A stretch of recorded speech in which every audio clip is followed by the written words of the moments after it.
Pertanyaannya, apakah melakukan intermittent fasting bisa meningkatkan human growth hormone? Pada dasarnya saya cuma mau bilang sama Fajar bahwa sebenarnya itulah salah satu kebaikan ya atau keagungan kecerdasan daripada tubuh manusia.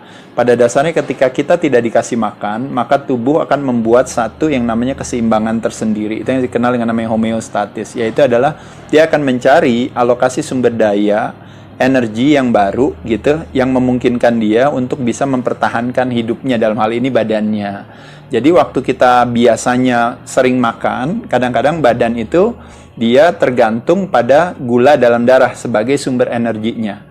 Nah, pada saat kita tidak dikasih makan, intermittent fasting itu adalah sebenarnya lebih kepada berpuasa tapi dengan menggunakan ada jendela makan dan jendela tidak. Jendela makan dan jendela tidak makan. Jadi sebenarnya kita makan nih sekarang, lalu kita istirahat.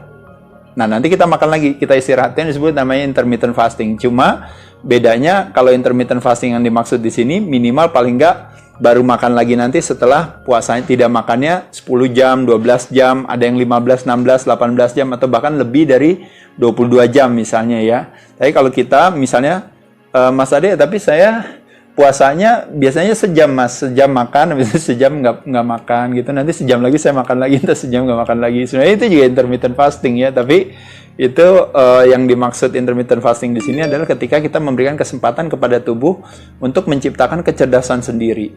Nah, salah satu kecerdasan tubuh adalah dia akan menggunakan lemak sebagai sumber tenaga, karena ketika gula darah kita turun terjadi yang namanya state of ketosis ya. Pada saat itu liver akan memproduksi ketone body yang akan dijadikan sebagai tenaga buat badan kita. Nah, di sisi lain banyak argumen ya sih sebenarnya di sana ketika orang beranggapan adalah bahwa loh, bukannya dengan berpuasa malah jadi ototnya jadi habis gitu ya. Nah, tapi di sisi lain ada pemahaman yang mengatakan bahwa oh enggak, justru pada saat berpuasa justru badannya akan mempertahankan ototnya yang ada, badannya akan mencoba untuk sparing ya, artinya untuk mempertahankan si ototnya. Makanya hormon yang men-spare muscle itu yang disebut dengan namanya human, itu maksudnya manusia, growth hormone itu hormon pertumbuhan. Jadi hormon pertumbuhannya kita malah ditingkatkan pada saat dimana kita lagi berpuasa. Jadi secara teoretis itu memang yang terjadi seperti itu.